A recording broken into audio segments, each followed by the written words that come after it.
आत्मा स्वयं को प्रकट करती है। आत्मा तो एक ही है, न समानता में बधी न भिन्नता में। यही इस सृष्टि का सबसे गूढ़, सबसे अद्भुत और सबसे सूक्ष्म रहस्य है। साथियों, एक दिन की बात है, कई भिक्षु ध्यान में बैठे थे। कोई मंत्र नहीं, कोई जाप नहीं, कोई श्वास प्रश्वास की गिनती नहीं, बस उपस्थिति। तभी तथागत ने नेत्र खोले। उनकी आंखों में न पुरुष था, न स्त्री, न करुणा का अभिनय, न ज्ञान का प्रदर्शन, बस दृष्टि। उन्होंने धीरे से कहा, भिक्षुओं, आज मैं तुम्हें उत्तर नहीं दूंगा। आज मैं तुम्हें वह प्रश्न दूंगा जो अब तक तुमने कभी पूछा ही नहीं। भिक्षुओं में हलचल हुई। कुछ के माथे सिकुड़े, कुछ के भीतर डर उतरा। एक युवा भिक्षु, आनंद नहीं बल्कि उससे भी छोटा, अचानक बोल उठा, भगवान, यदि आत्मा न स्त्री है न पुरुष, तो यह संसार स्त्री पुरुष कैसे बन गया? वन अचानक और शांत हो गया। पक्षियों ने बोलना रोक दिया। हवा जैसे रुक गई। बुद्ध मुस्कुराए नहीं, उन्होंने हंसने से पहले की उस स्थिति में रुक कर कहा, तुमने वही प्रश्न पूछ लिया जिसने देवताओं को भी उलझाया था। भिक्षु चौंक गए। देवता उलझ गए? बुद्ध बोले, सुनो, आत्मा में कोई लिंग नहीं, लेकिन सृष्टि में हर रूप लिंग से बंधा है। यही विरोधाभास है और यही माया की पहली गांठ है। राजकुमार सिद्धार्थ की वह रात जब सिद्धार्थ अभी बुद्ध नहीं बने थे, कपिलवस्तु के महल में उत्सव था। नर्तकियां थीं, सुगंध थी, संगीत था, लेकिन सिद्धार्थ के भीतर शोर था। उन्होंने देखा, एक स्त्री हंस रही थी, एक पुरुष उसे देख रहा था, एक जीवन जन्म ले रहा था और एक मृत्यु पास ही बैठी थी। सिद्धार्थ ने अचानक पूछा, यदि आत्मा अमर है तो यह देह क्यों जन्म लेती है? कोई उत्तर नहीं मिला। उसी रात उन्होंने देखा, एक स्त्री प्रसव पीड़ा में चिल्ला रही थी। उसका शरीर कांप रहा था, पसीना, आंसू, रक्त सब बह रहा था और वहीं पास में एक पुरुष सिर्फ प्रतीक्षा कर रहा था। सिद्धार्थ के भीतर कुछ टूटा। उन्होंने पूछा, यदि आत्मा एक है तो पीड़ा दो, अलग अलग क्यों है?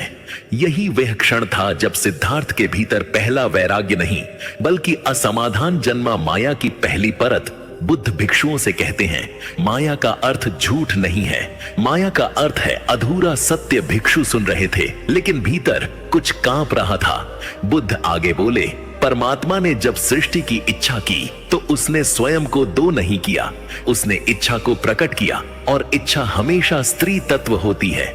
इच्छा बिना सृष्टि नहीं, इच्छा बिना गति नहीं, इच्छा बिना जन्म नहीं। इसलिए बुद्ध कहते हैं, मादा कोई शरीर नहीं है, मादा इच्छा है और नर उस इच्छा की दिशा। भिक्षु स्तब्ध। एक वृद्ध भिक्षु ने कांपती आवाज में पूछा, तो क्या स्त्री श्रेष्ठ है? बुद्ध ने तुरंत उत्तर नहीं दिया। उन्होंने जमीन से एक सूखा पत्ता उठाया। क्या यह पत्ता श्रेष्ठ है या वह वृक्ष जिससे यह गिरा? भिक्षु चुप। जब तक तुम तुलना करोगे तुम बंधे रहोगे। बुद्ध अचानक गंभीर हो गए। कर्म बीज तब नहीं बनता जब तुम कुछ करते हो, कर्म बीज तब बनता है जब तुम अपने को कर्ता मानते हो। यह वाक्य जैसे वज्र था। आत्मा केवल साक्षी है, लेकिन जब वह देह से तादात्म्य करती है तभी वह स्त्री या पुरुष बनती है। यही पहला जन्म है, यही पहला पतन है। पुनर्जन्म गर्भ से नहीं होता, पुनर्जन्म पहचान से होता है। जिसने अपने को पुरुष माना वह पुरुष बना, जिसने अपने को स्त्री माना वह स्त्री बनी। लेकिन आत्मा सिर्फ यात्रा कर रही है। वह साधक जो बुद्ध के पास आया, उसकी आंखें अजीब थीं, जैसे वह बहुत दूर तक जाकर लौटा हो। उसने कहा, भगवान, मैं उस लोक तक गया जहां न स्त्री थी न पुरुष। भिक्षु चौंक गए। बुद्ध ने पूछा और फिर साधक की आवाज टूट गई, मैं लौट आया क्योंकि वहां मैं नहीं था। बुद्ध ने आंखें बंद कर लीं। यही कारण है कि अधिकतर आत्माएं मुक्त नहीं होना चाहती। पहला सस्पेंस। बुद्ध बोले, जिसे तुम मोक्ष कहते हो वह कोई लोक नहीं है, वह अहंकार की मृत्यु है। भिक्षुओं में भय फैल गया और जो मरना नहीं चाहता वह जन्म लेता रहेगा।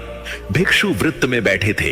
इस बार उनकी आंखों में जिज्ञासा नहीं, भय था, क्योंकि बुद्ध ने कहा था, मैं कर्म बीज के जलने की बात करूंगा और कर्म हर किसी का सबसे गुप्त सत्य होता है, वह द्वार जो दिखाई नहीं देता। बुद्ध ने कहा, भिक्षुओं, तुम सब बाहर के तीर्थ जानते हो, नदियां, पर्वत, सरोवर, लेकिन जो भीतर का तीर्थ नहीं जानता वह बाहर घूमकर भी खाली लौटता है। एक भिक्षु बोला, भगवन, क्या वह मानसरोवर कहीं इस पृथ्वी पर नहीं है? बुद्ध ने सिर हिलाया। जो आंखों से दिख जाए वह अंतिम नहीं होता। उन्होंने जमीन पर उंगली से एक छोटा वृत्त बनाया, यह देह है। फिर उसके चारों ओर 7 वृत्त बनाए, ये वे लोक हैं जहां तक तप, योग, साधना पहुंच सकती है। भिक्षु उत्साहित हो गए। बुद्ध ने फिर उंगली उठाई और उन सब के ऊपर एक बिंदु बनाया, और यह है मानसरोवर कर्म। कहां से जन्म लेता है? बुद्ध की आवाज अब भारी थी। कर्म शरीर से नहीं होता, कर्म मन से भी नहीं होता। भिक्षु चौंक गए। कर्म होता है पहचान से। जिस क्षण आत्मा कहती है मैं यह हूं, उसी क्षण कर्म का बीज पड़ जाता है। मैं पुरुष हूं, मैं स्त्री हूं, मैं ब्राह्मण हूं, मैं ज्ञानी हूं, मैं साधक हूं। बुद्ध ने एक पल रुक कर कहा, यहां तक कि मैं मुक्त होना चाहता हूं, यह भी कर्म है। भिक्षुओं के चेहरे उतर गए। वह साधना जो किसी ग्रंथ में नहीं। एक युवा भिक्षु बोला, तो भगवन, यदि सब कर्म है तो मुक्त कैसे हुआ जाए? बुद्ध ने पहली बार उस रात आंखें खोली। उनकी दृष्टि ऐसी थी मानो किसी ने अंधेरे में दीप रख दिया हो। सुनो, कर्म नष्ट करने की साधना करने से नहीं होती। भिक्षु स्तब्ध वह होती है छूटने से। जिस क्षण तुम अनुभव के बीच खड़े रहना सीख जाते हो, वही क्षण मानसरोवर का पहला जल है। वह भिक्षु जो भीतर गया, कहानी में एक नया पात्र प्रवेश करता है। उसका नाम था सुभद्र शांत, अल्पभाषी। कभी प्रश्न नहीं पूछता। उस रात जब सब सो गए, सुभद्र ध्यान में बैठा रहा। न मंत्र, न श्वास पर ध्यान, न चक्र, बस देखना। पहले विचार आए, सैकड़ों, फिर भाव आए, डर, इच्छा, स्मृति, फिर कुछ टूटने लगा। उसने देखा वह न पुरुष है, न भिक्षु, न नाम, वह केवल होना है। और तभी एक सरोवर, न जल का, न प्रकाश का, बल्कि नूर का मानसरोवर का रहस्य। सुभद्र कांप उठा। वह सरोवर उससे पूछ रहा था, तू कौन है? और पहली बार उसके पास उत्तर नहीं था। जैसे ही उत्तर नहीं मिला, एक गांठ खुली। उसे लगा किसी ने भीतर से कुछ जला दिया। कोई पीड़ा नहीं, कोई सुख नहीं, बस हल्कापन। सुबह का झटका। सुबह होते ही सुभद्र बुद्ध के पास आया। उसकी आंखों में न चमक थी, न अहंकार, बस शून्य। उसने कहा, भगवन, मैं लौट आया। बुद्ध ने पूछा, क्या खोया? सुभद्र बोला, मैं सस्पेंस का बीज। बुद्ध ने भिक्षुओं की ओर देखा। देखो, मानसरोवर कोई लोक नहीं है, वह स्थिति है जहां आत्मा स्वयं को देखना छोड़ देती है। और तभी बुद्ध ने कहा, लेकिन ध्यान रखो, हर कोई वहां से लौट आता है। भिक्षु चौंक गए, क्योंकि अंतिम द्वार अब भी बाकी है। वन में एक अजीब सन्नाटा छा गया। सुबह हुई, लेकिन यह साधारण सुबह नहीं थी। पक्षी चहचहा रहे थे, पर उनकी आवाज जैसे भीतर नहीं उतर रही थी। भिक्षु उठे, पर उनके भीतर एक अधूरापन था, क्योंकि बुद्ध ने जो कहा था वह मन में कांटे की तरह अटक गया था। हर कोई मानसरोवर से लौट आता है। यदि लौटना ही है तो फिर मुक्ति कहां है? वह प्रश्न जिसे पूछने से सब डरते हैं। एक वरिष्ठ भिक्षु, नाम था काश्यप, जो वर्षों से बुद्ध के साथ था, आखिरकार बोला, भगवन, यदि मानसरोवर में कर्म बीज जल जाता है तो फिर लौटना क्यों? बुद्ध ने उसे देखा। लंबी सीधी दृष्टि, क्योंकि देखने वाला अभी जीवित होता है। भिक्षु समझ नहीं पाए। बुद्ध आगे बोले, जब तक कोई अनुभव का साक्षी बना रहता है, तब तक एक सूक्ष्म मैं बचा रहता है, और जहां मैं है वहां लौटना है। एक युवा भिक्षु बोला, तो फिर भगवान गुरु की आवश्यकता क्यों? यह प्रश्न सुनकर बुद्ध पहली बार हल्का सा हंसे, क्योंकि तुम स्वयं अपने अंतिम अंधेपन को नहीं देख सकते। गुरु वह नहीं जो रास्ता बताए, गुरु वह है जो तुम्हारे रास्ता बनने को ही तोड़ दे। यह वाक्य कुछ भिक्षुओं के भीतर चुभ गया। वह भिक्षु जो चला गया, तभी एक दूसरा भिक्षु नाम था नागसेन उठ खड़ा हुआ। उसकी आंखों में तेज था, ज्ञान का तेज। उसने कहा, भगवन, यदि सत्य भीतर है, यदि मानसरोवर भीतर है, तो फिर गुरु क्यों? क्या यह निर्भरता नहीं? कुछ भिक्षुओं ने सिर हिलाया। बुद्ध ने नागसेन को रोका नहीं। उन्होंने केवल कहा, जाओ, जो स्वयं को पूर्ण मान लेता है उसे कोई रोक नहीं सकता। नागसेन चला गया, वन से बाहर शहरों की ओर। तप, साधना, शास्त्र सब करने नागसेन की यात्रा। वर्ष बीते, नागसेन ने कठोर तप किया, गुफाओं में रहा, योग सीखा, समाधियां लगी। लोग उसे महान ज्ञानी कहने लगे। उसने अनुभव किए, प्रकाश नाद शक्ति उसने कहा।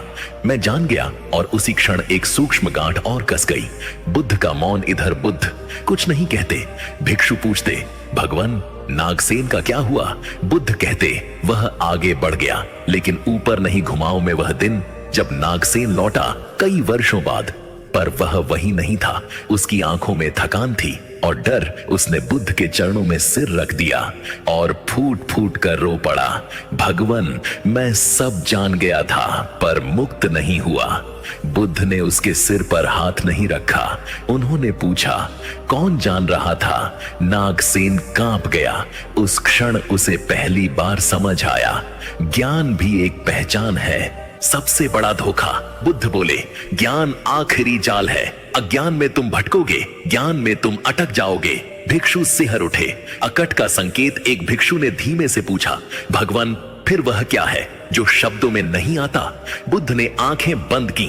काफी देर बाद बोले, जो कहा जा सके वह मार्ग नहीं, जो सुना जा सके वह द्वार नहीं, और जो समझा जा सके वह अंतिम नहीं। भिक्षुओं को लगा जैसे जमीन खिसक रही हो। उस दिन वन में कोई प्रश्न नहीं उठा। भिक्षु बैठे थे पर सुनने के लिए, नहीं गिरने के लिए, क्योंकि अब तक जो भी सुना था वह ज्ञान था और ज्ञान अंतिम बाधा बन चुका था।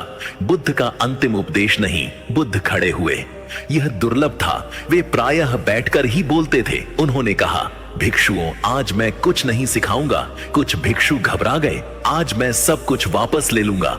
वह क्षण जब साधना टूटी, बुद्ध ने एक एक करके कहा, तुम्हारी तपस्या मेरी नहीं, तुम्हारा ध्यान तुम्हारा बोझ, तुम्हारी मुक्ति की इच्छा तुम्हारा बंधन। भिक्षुओं के भीतर कुछ गिरने लगा। कई रो पड़े। बुद्ध बोले, आत्मा न स्त्री है न पुरुष, लेकिन जब तक तुम आत्मा को भी कोई स्थिति बनाते हो तब तक तुम देह में ही हो। मानसरोवर कोई लोक नहीं। यह वह क्षण है जहां साधक साधना छोड़ देता है। गुरु क्यों आवश्यक है? अंतिम उत्तर बुद्ध ने कहा, गुरु इसलिए आवश्यक नहीं कि वह कुछ दे, गुरु इसलिए आवश्यक है क्योंकि वह तुम्हें स्वयं से बचाता है। वह क्षण एक पल आया, न ध्वनि न विचार न प्रकाश। कुछ भिक्षु अचानक रोना बंद कर चुके थे, कुछ हंस रहे थे, कुछ खाली बैठे थे। न